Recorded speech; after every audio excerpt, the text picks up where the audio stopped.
ओम शांति। 28 तारीख के बाबा की साकार मुरली। मीठे बच्चे, तुम बहुत लकी हो क्योंकि तुम्हें बाप की याद के सिवाय और कोई फिक्रात नहीं। इस बाप को तो फिर भी बहुत ख्यालात चलते हैं। प्रश्न, बाप के पास जो सपूत बच्चे हैं उनकी निशानी क्या होगी? उत्तर, वे सभी का बुद्धि योग एक बाप से जुड़ाते रहेंगे, सर्विसेबल होंगे, अच्छी रीति पढ़कर औरों को पढ़ाएंगे, बाप की दिल पर चढ़े हुए होंगे। ऐसे सपूत बच्चे ही बाप का नाम बाला करते हैं। जो पूरा पढ़ते नहीं वह औरों को भी खराब करते हैं। यह भी ड्रामा में नोंद है। एक बाप से बुद्धि योग जुड़ाते रहेंगे सभी का, दूसरा सर्विस करते रहेंगे, तीसरा खुद अच्छी रीति पढ़ेंगे, दूसरों को पढ़ाएंगे, और चौथा बाबा की दिल पर चढ़े हुए होंगे। गीत है, ले लो दुआएं माँ बाप की। ओम शांति। हर एक घर में माँ बाप और 2-4 बच्चे होते हैं, फिर आशीर्वाद आदि मांगते हैं। वह तो हद की बात है। यह हद के लिए गाया हुआ है। बेहद का किसको भी पता नहीं है। अभी तुम बच्चे जानते हो हम बेहद के बाप के बच्चे और बच्चियां हैं। वह माता पिता होते हैं हद के। ले लो दुआएं हद के माता पिता की। यह है बेहद का माँ बाप। वह हद के माँ बाप भी बच्चों को संभालते हैं, फिर टीचर पढ़ाते हैं। अब तुम बच्चे जानते हो यह है बेहद के माँ बाप, बेहद का टीचर, बेहद का सतगुरु, सुप्रीम फादर, टीचर, सुप्रीम गुरु। सत बोलने वाला, सत सिखलाने वाला है। बच्चों में नंबरवार तो होते हैं ना। लौकिक घर में 2-4 बच्चे होते हैं तो उनों की कितनी संभाल करनी पड़ती है। यहाँ कितने ढेर बच्चे हैं, कितने सेंटर से बच्चों के समाचार आते हैं। यह बच्चा ऐसा है, यह शैतानी करता है, यह तंग करता है, विघ्न डालता है। फुरना तो इस बाप को रहेगा ना। प्रजापिता तो यह है ना। कितने ढेर बच्चों का ख्याल रहता है। तब बाबा कहते हैं तुम बच्चे अच्छी रीति बाप की याद में रह सकते हो।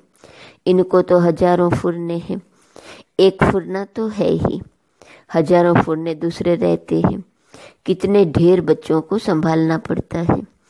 माया भी बड़ी दुस्तर है ना। अच्छी रीति कोई कोई की खाल उतार देती है, कोई को नाक से, कोई को चोटी से पकड़ लेती है।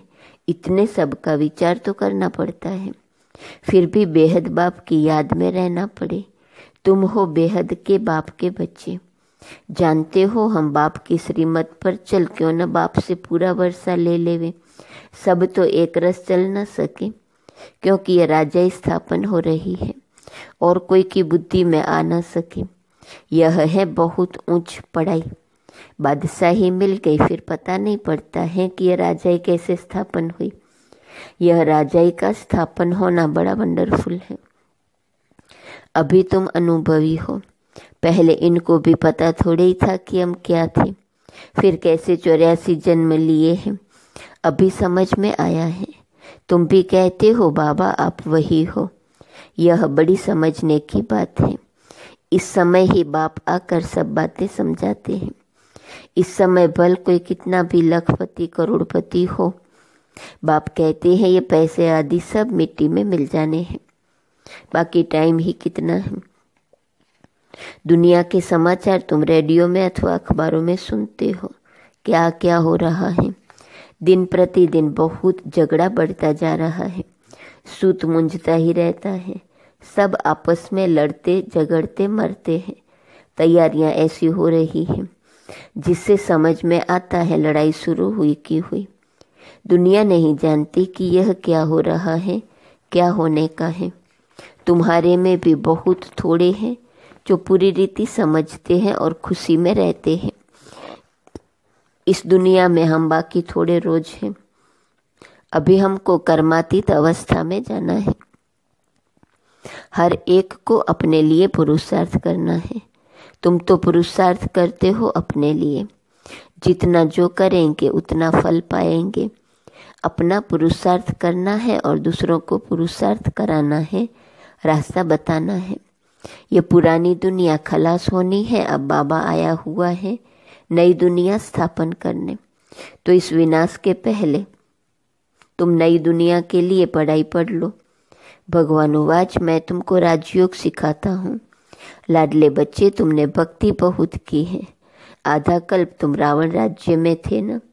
यह भी किसी को पता नहीं कि राम किसको कहा जाता है, राम राज्य की कैसे स्थापना हुई। यह सब तुम ब्राह्मण ही जानते हो। तुम्हारे में भी कोई तो ऐसे हैं जो कुछ भी नहीं जानते हैं। बाप के पास सपूत बच्चे वह हैं जो सबका बुद्धि योग एक बाप के साथ जुड़ाते हैं, जो सर्विसेबल हैं, जो अच्छी रीति पढ़ते हैं। वो बाप की दिल पर चढ़े हुए हैं। कोई तो फिर न लायक भी होते हैं, सर्विस के बदले डिसर्विस करते, जो बाप से उनका बुद्धि योग तुड़ा देते हैं। यह भी ड्रामा में नोंद है। ड्रामा अनुसार यह होने का ही है। जो पूरा पढ़ते नहीं है वह क्या करेंगे, औरों को भी खराब कर देंगे। इसलिए बच्चों को समझाया जाता है बाप को फॉलो करो, और जो भी सर्विसेबल बच्चे हैं, बाबा की दिल पर चढ़े हुए हैं, उनका संग करो। पूछ सकते हो किसका संग करें, बाबा झट बता देंगे, इनका संग बड़ा अच्छा है। बहुत हैं जो संग ही ऐसा करते हैं जिनका रंग भी उल्टा चढ़ जाता है। गाया भी जाता है, संग तारे कुसंग बोले। कुसंग लगा तो एकदम खत्म कर देंगे। घर में भी दास दासियां चाहिए, प्रजा के भी नौकर चाकर सब चाहिए ना। यह सारी राजधानी स्थापन हो रही है, इसमें बड़ी विशाल बुद्धि चाहिए। इसलिए बेहद का बाप मिला है तो श्रीमत ले उस पर चलो, नहीं तो मुफ्त पद भ्रष्ट हो जाएंगे। यह पढ़ाई है, इसमें अभी फेल हुए तो जन्म जन्मांतर कल्प कल्पांतर फेल होते रहेंगे। अच्छी रीति पढ़ेंगे तो कल्प कल्पांतर अच्छी रीति पढ़ते रहेंगे। समझा जाता है यह पूरा पढ़ते नहीं है तो क्या पद मिलेगा। खुद भी समझते हम सर्विस तो कुछ करते नहीं हैं, हमसे तो होशियार बहुत हैं। होशियार को ही भाषण के लिए बुलाते हैं, तो जरूर जो होशियार हैं ऊंच पद भी वह पाएंगे। हम इतनी सर्विस नहीं करते हैं तो ऊंच पद नहीं पा सकेंगे। टीचर तो स्टूडेंट को भी समझ सकते हैं ना। रोज पढ़ाते हैं, रजिस्टर उनके पास रहता है, पढ़ाई का और चलन का भी रजिस्टर रहता है। यहाँ भी ऐसे है। इसमें फिर मुख्य है योग की बात। योग अच्छा है तो चलन भी अच्छी रहेंगी। पढ़ाई में फिर कहाँ अहंकार आ जाता है। इसमें सारी गुप्त मेहनत करनी है याद की। इसलिए ही बहुतों की रिपोर्ट आती है कि बाबा हम योग में नहीं रह सकते। बाबा ने समझाया है योग अक्षर निकाल दो। बाप जिससे वर्षा मिलता है उनको तुम याद नहीं कर सकते हो। वंडर है, बाप कहते हैं हे आत्माएं, तुम मुझ बाप को याद नहीं करते हो। मैं तुमको रास्ता बताने आया हूँ। तुम मुझे याद करो तो इस योग अग्नि से पाप दग्ध हो जाएंगे। भक्ति मार्ग में मनुष्य कितना धक्का खाते हैं। कुंभ के मेले में कितना ठंडे पानी में जाकर स्नान करते हैं, कितनी तकलीफ सहन करते हैं। यहाँ तो कोई तकलीफ नहीं। जो फर्स्ट क्लास बच्चे हैं वह एक मासूक के सच्चे सच्चे आशिक बन याद करते रहेंगे। घूमने फिरने जाते हैं तो एकांत में बगीचे में बैठकर याद करेंगे। जरमुई जगमुई आदि वार्तालाप में रहने से वायुमंडल खराब होता है। इसलिए जितना टाइम मिले बाप को याद करने की प्रैक्टिस करो। फर्स्ट क्लास बच्चे मासूक के आशिक बनो। फर्स्ट क्लास सच्चे मासूक के आशिक बनो। बाप कहते हैं देहधारी का फोटो नहीं रखो, सिर्फ एक शिव बाबा का फोटो रखो जिसको याद करना है। अगर समझो सृष्टि चक्र को भी याद करते रहो तो त्रिमूर्ति और गोले का चित्र फर्स्ट क्लास है। इसमें सारा ज्ञान है। स्वदर्शन चक्रधारी तुम्हारा नाम अर्थ सहित है। नया कोई भी नाम सुने तो समझ न सके, यह तुम बच्चे ही समझते हो। तुम्हारे में भी कोई अच्छी रीति याद करते हैं, बहुत हैं जो याद करते ही नहीं, अपना खाना ही खराब कर देते हैं। पढ़ाई तो बड़ी सहज है। बाप कहते हैं साइलेंस से तुमको साइंस पर विजय पानी है। साइलेंस और साइंस राशि एक ही है। मिलिट्री में भी 3 मिनट साइलेंस कराते हैं। मनुष्य भी चाहते हैं हमको शांति मिले। अभी तुम जानते हो शांति का स्थान तो है ब्रह्मांड। जिस ब्रह्म महतत्व में हम आत्मा इतनी छोटी बिंदी रहती है, वह सब आत्माओं का जाड़ तो वंडरफुल होगा ना। मनुष्य कहते भी है प्रकृति के बीच चमकता है अजब सितारा। बहुत छोटा सोने का तिलक बनाए यहाँ लगाते हैं। आत्मा भी बिंदी है, बाप भी उनके बाजू में आकर बैठता है।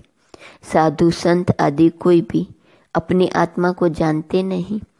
जबकि आत्मा को ही नहीं जानते तो परमात्मा को कैसे जान सकते। सिर्फ तुम ब्राह्मण ही आत्मा और परमात्मा को जानते हो, कोई भी धर्म वाला जान नहीं सकता।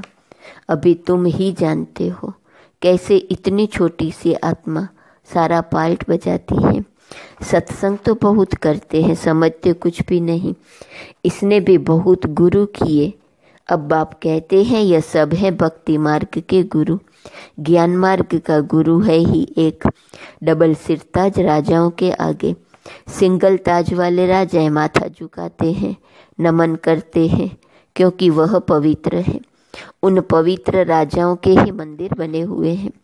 पतित जाकर उन्हों के आगे माथा टेकते हैं, परंतु उनको को यह थोड़ा ही पता है कि यह कौन है, हम माथा क्यों टेकते हैं। सोमनाथ का मंदिर बनाया, अब पूजा तो करते हैं, परंतु बिंदी की पूजा कैसे करें, बिंदी का मंदिर कैसे बनेगा। यह है बड़ी गुह्य बातें। गीता आदि में थोड़े ही यह बातें हैं, जो खुद मालिक हैं वही समझाते हैं। तुम अभी जानते हो कैसे इतनी छोटी आत्मा में पार्ट नोंदा हुआ है। आत्मा भी अविनाशी है, पार्ट भी अविनाशी है। वंडर है न। यह सारा बना बनाया खेल है। कहते भी हैं बनी बनाई बन रही। ड्रामा में जो नूंद है वह तो जरूर होगा, चिंता की बात नहीं। तुम बच्चों को अब अपने आप से प्रतिज्ञा करनी है कि कुछ भी हो जाए आंसू नहीं बहाएंगे। फलाना मर गया, आत्मा ने जाकर दूसरा शरीर लिया, फिर रोने की क्या दरकार। वापिस तो आ नहीं सकते, आंसू आया नापास हुए। इसलिए बाबा कहते हैं प्रतिज्ञा करो कि हम कभी रोएंगे नहीं। परवाह थी पार ब्रह्म में रहने वाले बाप की, वह मिल गया तो बाकी क्या चाहिए। बाप कहते हैं तुम मुझ बाप को याद करो। मैं एक ही बार आता हूँ यह राजधानी स्थापन करने के लिए। इसमें लड़ाई आदि की कोई बात नहीं। गीता में दिखाया है लड़ाई लगी, सिर्फ पांडव बचे। वह कुत्ता साथ में ले पहाड़ों पर गल गए, जीत पहनी और मर गए। बात ही नहीं ठहरती। यह सब है दंत कथाएं। इसको कहा जाता है भक्ति मार्ग। बाप कहते हैं तुम बच्चों को इससे वैराग होना चाहिए। पुरानी चीज से नफरत होती है न। नफरत कड़ा अक्षर है, वैराग अक्षर मीठा है। जब ज्ञान मिलता है तो फिर भक्ति का वैराग हो जाता है। सतयुग त्रेता में तो फिर ज्ञान की प्रारब्ध 21 जन्म के लिए मिल जाती है। वहाँ ज्ञान की दरकार नहीं रहती। फिर जब तुम वाम मार्ग में जाते हो तो सीढ़ी उतरते हो। अभी है अंत। बाप कहते हैं अब इस पुरानी दुनिया से तुम बच्चों को वैराग आना है। तुम अभी शूद्र से ब्राह्मण बने हो, फिर देवता बनेंगे, और मनुष्य इन बातों से क्या जाने।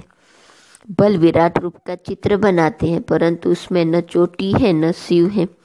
कह देते हैं देवता क्षत्रिय वैश्य शूद्र। बस शूद्र से देवता कैसे कौन बनाते हैं यह कुछ नहीं जानते। बाप कहते हैं तुम देवी देवता कितने साहूकार थे, फिर वह सब पैसे कहाँ गए। माथा टेकते टेकते टिप्पण घिसाते पैसा गंवाया, कल की बात है न। तुमको ये बनाकर गए, फिर तुम क्या बन गए हो। अच्छा, मीठे मीठे सिकिलते बच्चों प्रति माता पिता बाप दादा का याद, प्यार और गुड मॉर्निंग। रूहानी बाप की रूहानी बच्चों को नमस्ते। रूहानी बच्चों की रूहानी बाप को नमस्ते नमस्ते नमस्ते। धारणा के लिए मुख्य सार। पहली पॉइंट, जरमुई जगमुई के वार्तालाप से वातावरण खराब नहीं करना है। एकांत में बैठ सच्चे सच्चे आशिकपन मासूक को याद करना है। दूसरी पॉइंट, अपने आप से प्रतिज्ञा करनी है कि कभी भी रोएंगे नहीं, आंखों से आंसू नहीं बहाएंगे। जो सर्विसेबल बाप के दिल पर चढ़े हुए हैं उनका ही संग करना है। अपना रजिस्टर बहुत अच्छा रखना है। वरदान, पावरफुल वृत्ति द्वारा मनसा सेवा करने वाले विश्व कल्याणकारी भव। विश्व की तड़पती हुई आत्माओं को रास्ता बताने के लिए साक्षात बाप समान लाइट हाउस माइट हाउस बनो।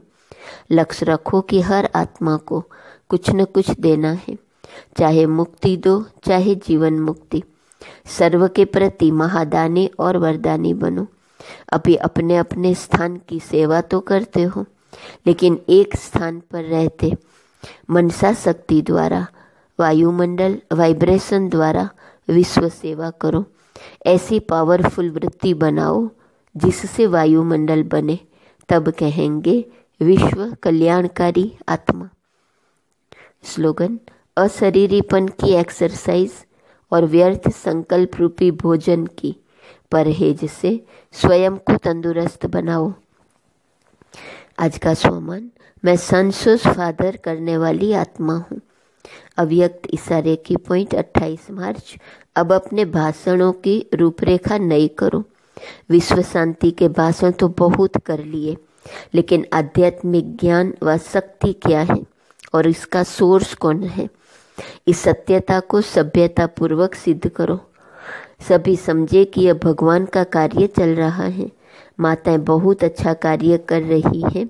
समय प्रमाण यह भी धर्मनी बनानी पड़ी, लेकिन जैसे फादर सोज सन है, ऐसे सन सोज फादर हो, तब प्रत्यक्षता का झंडा लहराएगा। ओम शांति।